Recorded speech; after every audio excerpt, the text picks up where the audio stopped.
रिश्तों को सुधारना इतना भी मुश्किल नहीं है, संबंधों को ठीक करना इतना भी नामुमकिन नहीं है। संदेह, भ्रम, कंफ्यूजन, बार बार डाउट करना, हर बार सब कुछ खराब कर देना, दुनिया में अगर ये तकलीफें हैं तो इसका समाधान भी है। अपने 10 नाखूनों में ये चीज लिख दीजिए, फिर देखिए आपका रिश्ता, आपका रिलेशन, आपका विवाह अब वैसा ही चलेगा जैसा तुम चाहोगे। पूरा तरीका बताना।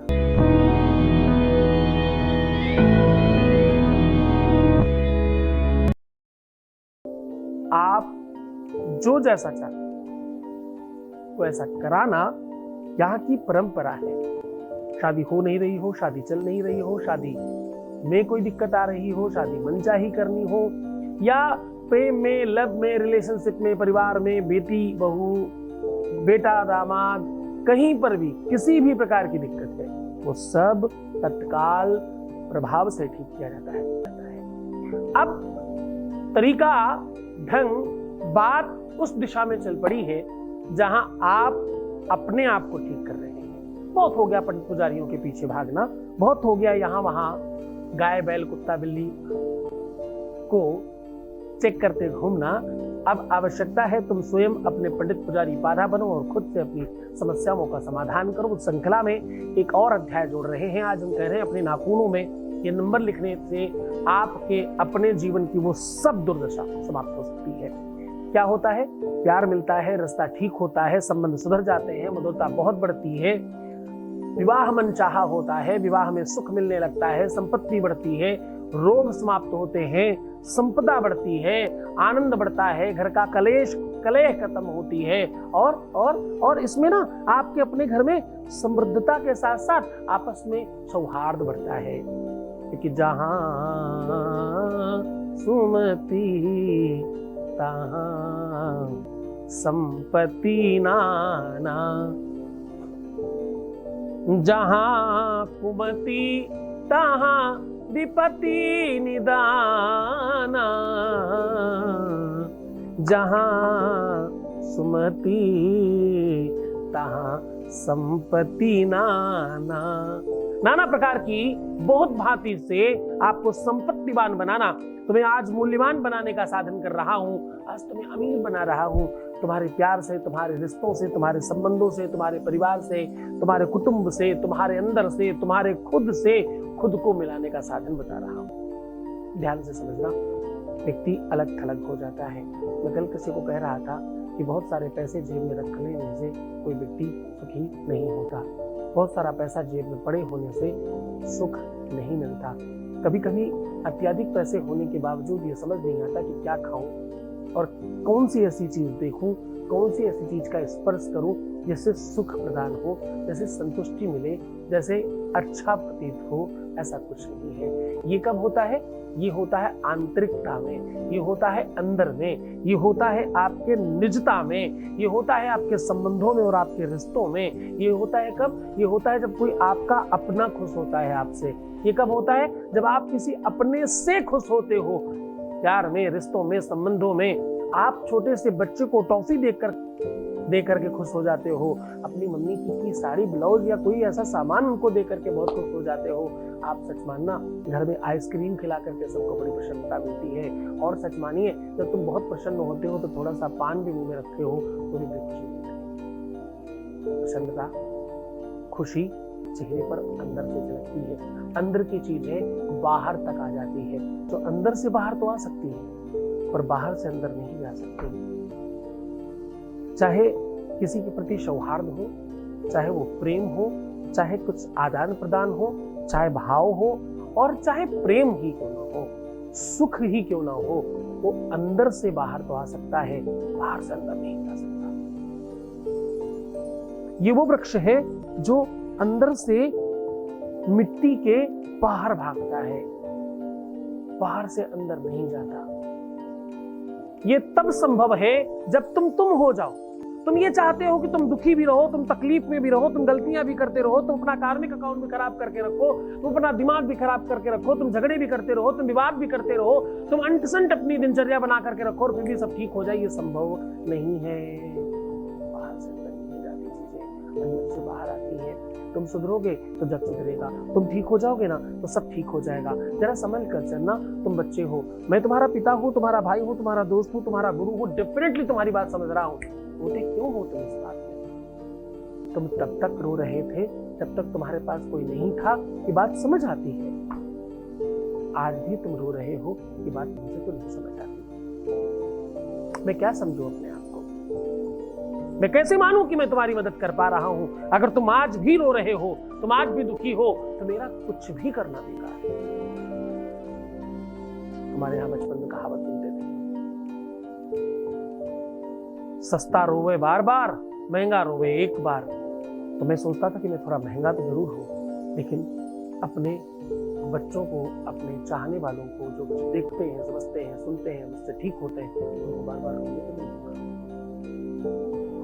वो प्रमाण बिल्कुल निरंतर चल रहा है, कंटिन्यू चल रहा है, बस तुम्हारे लिए क्यों नहीं हो पाएगा?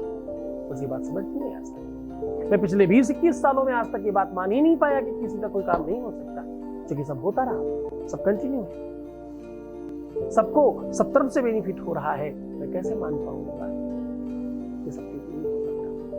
मैं कैसे मानूं कि कोई भी चीज अस्त व्यस्त हो सकती है? मैं कैसे मानूं कि चीजें ठीक नहीं की जा सकती?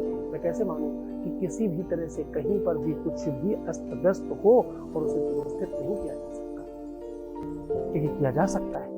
असंभव में भी आ अलग से लगा है लिखा, तो संभव ही है। इम्पॉसिबल में भी आई एम पॉसिबल लिखा है। पढ़ने की कोशिश तो करो, अंदर घुसने की कोशिश तो करो।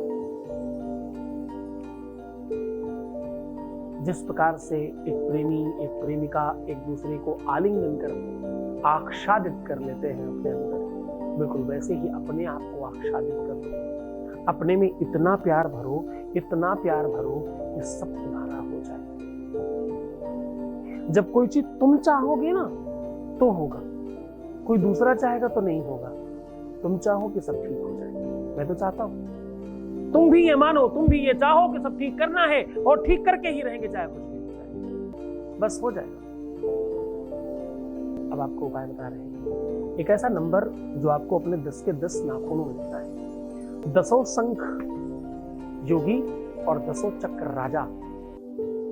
10 नाखूनों में अंदर की तरफ पोरों में इन निशानों को देख करके राजा और रंग का पता चलता है। हस्तरेखाएं केवल यही नहीं होती, सामुद्रिक शास्त्र में नाखून देख करके भी भविष्य बताने की पद्धति है। नाखून आपकी संपत्ति का, बड़ा ध्यान समझना, नाखून आपकी संपत्ति का, आपके वैभव का, आपकी खुशहाली का, आपकी प्रसन्नता का, आपके वैभव का, आपके प्रेम का, आपके सौभाग्य का, आपकी किस्मत का कंप्लीटली इंडिकेशन है। स्त्रियों को इसी वजह से नाखून हमेशा सुंदर बना के रखने की पद्धति डाली गई। क्यों? सुंदर ना भी हो तो लाल पीला नीला रंग करके साफ करके अच्छा बना लीजिए, थोड़ा लंबा कर लीजिए ताकि सुंदर लगे। नाखून ही क्यों सुंदर कर देना? ऐसा क्या क्या परंपरा है ये क्यों डाला गया? 16 श्रृंगार में एक श्रृंगार ये भी है, भला क्यों? प्रैक्टिकली बहुत आसान नहीं है। जिन बच्चियों ने बहुत बड़े बड़े नाखून कर रखे उनसे पूछो, कितना मुश्किल है। यहाँ तो जरा सा कुछ बढ़ जाए और कभी लगे तो पता चला कि फेस ही नोच लिया अपना खुद का ही, मुंह धोने गए पता चला आंख भी मार लिया।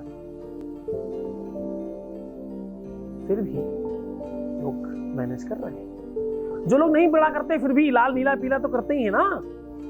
आजकल तो बड़े सारे नेल आर्ट और जाने क्या क्या चल रहा है। 16 श्रृंगारों में एक ये भी श्रृंगार है। ऐसा क्यों किया गया? इसीलिए क्योंकि ये सौभाग्य का सूचक है। क्यों? क्योंकि ये सौभाग्य का सूचक है, ये भाग्य का सूचक है, ये किस्मत का सूचक है, ये खुशहाली का, खुशियों का, प्रसन्नता का, वैभव का, संपदा का, पैसों का सीधा सूचक है। ये इंडिकेट करता है जिस भी व्यक्ति के जीवन में बहुत वैभव, बहुत संपदा, बहुत खुशहाली लिखी होगी।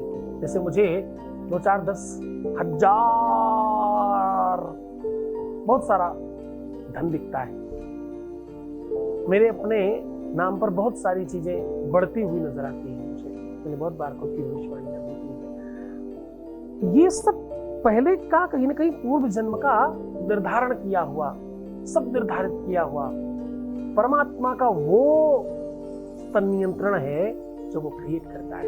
इसलिए नाखून की बात बता रहा हूँ। नाखून पर ये नंबर लिखने से आपके अपने घर में सुख संपदा ही नहीं, आपका प्यार आपको मिलेगा, आपका रिश्ता आपका होगा, आपके संबंध में आपकी ज्यादा चलेगी, आपका ज्यादा अधिकार बढ़ेगा, आप ज्यादा रूल कर पाओगे, आप ज्यादा अच्छी तरीके से डील कर पाओगे और आपके खुद के अंदर भी बड़े परिवर्तन आएंगे। वैसे भी कहते हैं रात्रि में नाखूनों में सरसों का तेल तो लगाना ही चाहिए, इससे शनि ठीक होता है और जीवन में रुकावटें बंद हो जाती है ना। कहते हैं नाखून हमेशा साफ स्वच्छ बढ़िया बेहतरीन बना के रखना चाहिए, इससे तुम्हारे जीवन में संपदा बढ़ती है। हाथ और पैर दोनों के। जिनके नाखून बहुत सुंदर नहीं होते उनके जीवन में बड़े दुख आते हैं, बड़ी तकलीफें आती हैं, बहुत संकट आते हैं, बहुत अवरोध आते हैं। खैर नंबर बता रहा हूँ। ये नंबर लिखने के लिए आपको किसी भी इत्र का इस्तेमाल करना होगा जो भी आपको पसंद हो। उस इत्र में अगर आप कलर डालना चाहें केसर इत्यादि का डाल सकते हैं, वरना ऐसी कोई आवश्यकता नहीं। किसी भी इत्र से आपको किसी भी स्केच पेन या किसी भी कलम से कुछ नहीं मिलता। सही और वास्तविक तरीका तो है अनार या तुलसी की डंडी की कलम बना करके लिखें, और ज्यादा प्रभावशाली हो जाता है। आपको नंबर क्या लिखना है? आपको अपने, अब देखो अगर आप स्त्री हैं तो बाएं हाथ से शुरू करिए, अगर पुरुष हैं तो पहले दाहिने हाथ से लिखना शुरू करिए और स्टार्ट करना है आपको अपने अंगूठे से। पहले अंगूठे में आपको लिखना है 9 8 7 6 5। 9 से शुरू करना है 5 तक। अब इसमें आपको शुरू करना है 7 से।